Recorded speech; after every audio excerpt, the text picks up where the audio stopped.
اس لیے باقاعدہ طور سے کتابیں نہیں لکھی گئیں۔ تیسری صدی میں سب سے پہلے ابو عبید قاسم بن سلام نے علم قراءات میں کتاب القراءات تصنیف کی، اور فن تجوید میں سب سے پہلے موسیٰ بن عبید اللہ بغدادی نے ایک کتاب تصنیف کی۔ اس کے بعد تجوید و قرأت میں بہت سی کتابیں تالیف ہوئی، یعنی علم قراءت میں پہلی کتاب جو ہے کتاب القراءات ہے، اور اس کے بعد جو ہے موسیٰ بن عبید اللہ بغدادی کی کتاب فن تجوید کے اندر پہلی کتاب ہے۔ تو آئیے ہم اس کا سرسری جائزہ لیتے ہیں تاکہ ہمیں معلوم ہو کہ کون سے سن میں اور کون سی صدی میں کتنی کتابیں لکھی گئیں۔ اس سے اس فن کا ایک اندازہ لگے گا کہ اس فن کی اہمیت کیا ہے اور اس فن پر لوگوں نے کتنی محنتیں کی ہیں، اور پھر آخر میں ہم جو ہے اس کا بھی جائزہ لیں گے کہ ابھی جو رواں 15ویں صدی ہے جس میں ہم چل رہے ہیں، اس میں کتنی کتابیں تالیف ہوئی اور کیا ہو رہی ہیں۔ تو سنیے، علم قراءات اور تجوید پر دونوں کے فن کے بارے میں بتلایا جا رہا ہے۔ علم قراءات اور تجوید، آپ آگے جو ہے درجات میں جب جائیں گے تو علم قراءت اور علم تجوید کے اندر آپ کو فرق معلوم ہوگا۔ تو علم قراءت اور تجوید پر باقاعدہ تصانیف کا آغاز تیسری صدی سے ہوتا ہے، گرچہ کہ بعض حضرات نے اور پہلے بھی لکھا ہے۔ بہرحال تو تیسری صدی میں تقریباً 7 کتابیں، چوتھی میں 25، 5ویں صدی میں 50 سے زائد، 6ٹھی صدی میں 30 اور 7ویں صدی میں بھی 30، 8ویں صدی میں 50 سے زائد، 9ویں صدی میں بھی 30 سے زائد، 10ویں صدی میں 15، 11ویں صدی میں 3، 12ویں صدی میں 2، 13ویں صدی میں 4 اور 14ویں صدی میں 50 سے زائد کتابیں لکھی گئیں۔ نیز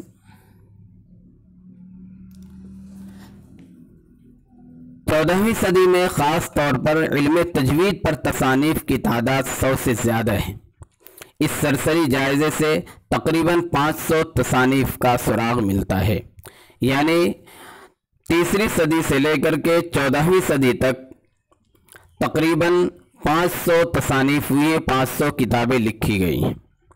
پھر آئیے ہمارا 15واں جو دور چل رہا ہے، 15ویں صدی، تو 15ویں صدی میں فن تجوید پر بے شمار کتابیں تالیف و تصنیف ہوئی ہیں، بلکہ اگر یوں کہا جائے کہ 14ویں صدی کا آخر اور 15ویں صدی علم قراءات اور تجوید کے لیے علمی اور تصنیفی صدی ہے، تو یہ بے جانا ہوگا۔ جہاں علماء عرب کے ساتھ بیرون عرب اور بر صغیر کے علماء نے پوری بیداری کے ساتھ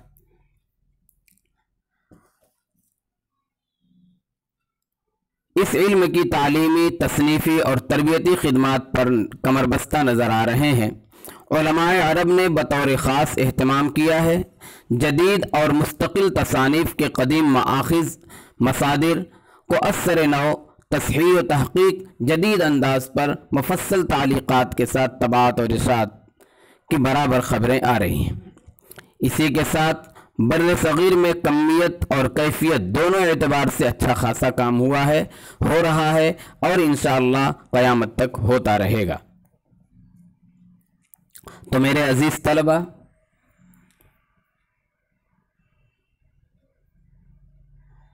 یہ جو جائزہ پیش کیا گیا ہے یہ مشترکہ جائزہ ہے۔ مشترکہ جائزہ کا مطلب یہ ہے کہ فن قراءت اور فن تجوید دونوں میں بہت سی کتابیں لکھی گئیں۔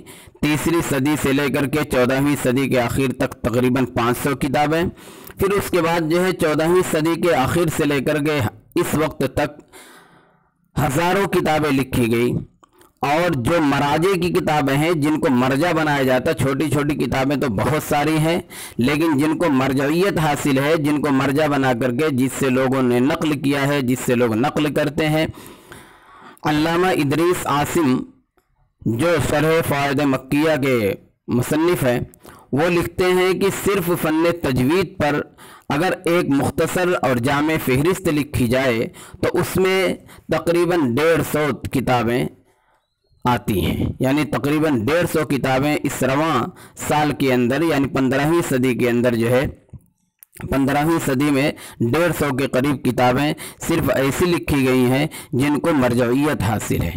بہرحال اس سے پتہ چلتا ہے کہ فن تجوید ایک ایسا اہم فن ہے جس پہ ہمیشہ کام کرنے کی ضرورت ہے، اور کام ہوتا بھی ہے، اور آپ حضرات بھی انشاءاللہ کرتے رہیں گے۔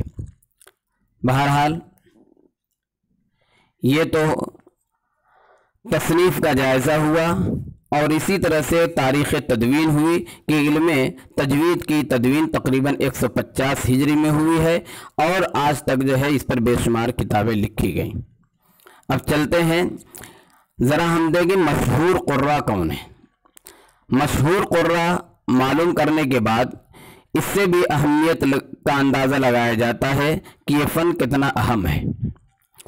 تو مشہور قراء اعظام میں سب سے پہلے ہم صحابہ کرام رضوان اللہ تعالی علیہم اجمعین میں دیکھتے ہیں کہ کون کون حضرات، ایسے تو تمام ہی صحابہ کرام نزول کے مطابق قرآن کریم پڑھتے تھے، لیکن ان میں بھی خاص طور سے قرآن میں، یعنی قرآن پڑھنے میں جو ممتاز تھے، ان حضرات کے اسماء آپ کے سامنے پیش کر رہا ہوں۔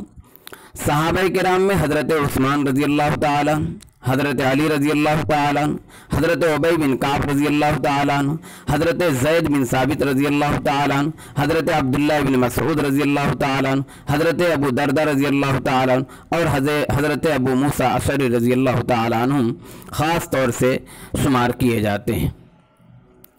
بلکہ حضرت عبداللہ بن مسعود رضی اللہ تعالیٰ عنہ کے بارے میں نبی پاک صلی اللہ علیہ وسلم فرماتے تھے کہ اگر کسی کو قرآن ایسا سننا ہو، یعنی تازہ قرآن کے ایسے جو نازل ہو رہا ہے، تو عبداللہ بن مسعود سے سنے۔ اسی طرح سے حضرت ابی بن کعب رضی اللہ تعالیٰ عنہ سے آپ صلی اللہ علیہ وسلم قرآن پڑھوا کر سنتے تھے۔ ایک مرتبہ آپ صلی اللہ علیہ وسلم نے حضرت ابی بن کعب رضی اللہ تعالیٰ عنہ سے فرمایا کہ ابی بن کعب، آپ مجھے قرآن سنائیے۔ تو کہا کہ قرآن میں سناؤں؟ قرآن تو آپ پہ خود نازل ہو رہا، میں کیسے سناؤں؟ تو حضرت ابی بن کعب رضی اللہ تعالیٰ عنہ کے اس سوال پر نبی پاک صلی اللہ علیہ وسلم نے کہا کہ قرآن مجھ پر نازل ہوتا ہے، لیکن اللہ تعالیٰ نے کہا ہے کہ ابی بن کعب سے قرآن سنو۔ تو انہوں نے مارے خوشی کے فرمایا کہ اللہ تعالیٰ نے میرا نام لے کر کے کہا ہے۔ کہا کہ جی، تمہارا نام لے کر کے اللہ تعالیٰ نے کہا ہے کہ میں آپ سے قرآن سنوں۔ تمہارے فرط محبت میں اور جو ہے اللہ تعالیٰ کی اس نام لینے پر وہ خوشی میں رونے لگے۔ بہرحال یہ صحابہ کرام ہیں جو قراء کرام کے نام سے، یعنی قراء اور قرآن کو بہت زیادہ پڑھنے والے، بہت عمدہ پڑھنے والے سے مشہور تھے۔ علامہ ذہبی رحمۃ اللہ علیہ فرماتے ہیں کہ حضرت ابی رضی اللہ تعالیٰ عنہ سے صحابہ کرام کی ایک جماعت نے قرآن پڑھا۔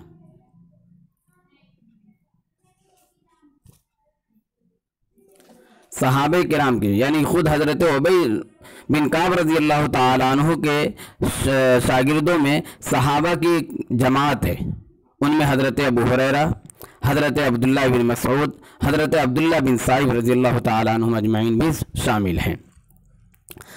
حضرت عبداللہ بن عباس رضی اللہ تعالیٰ عنہ حضرت زید بن ثابت رضی اللہ تعالیٰ عنہ سے بھی قرات سیکھی ہے۔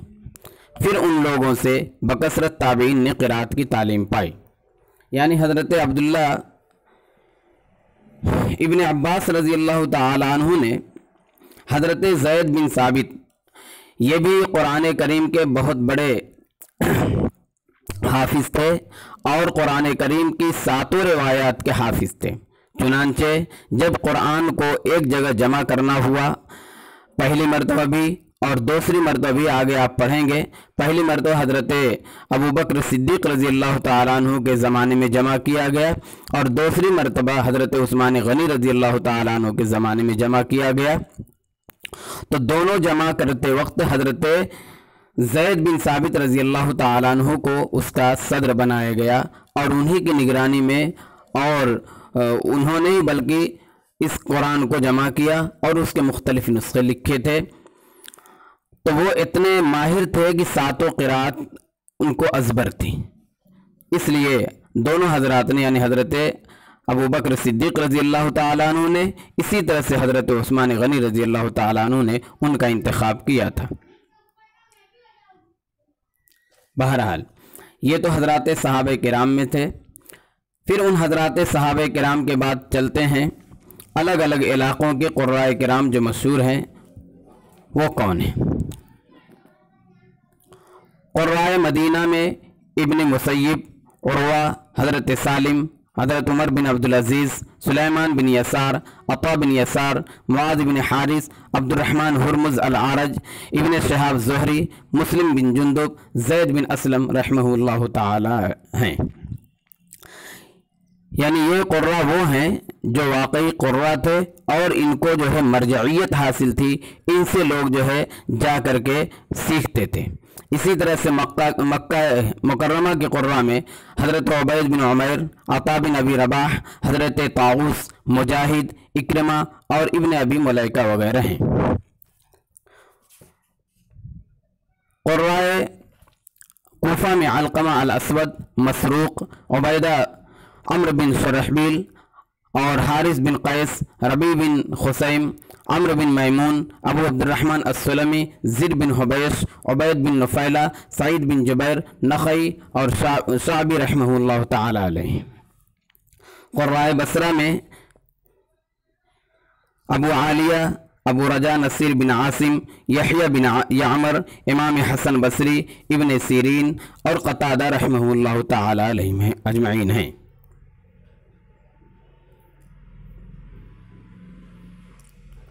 قرائے شام میں حضرت مغیرہ بن شہاب ابن ابی شہاب المخزومی جو حضرت عثمان رضی اللہ تعالیٰ عنہ کے شاگرد تھے، اور خلیفہ بن سعد جو حضرت ابو دردہ رضی اللہ تعالیٰ عنہ کے شاگرد تھے۔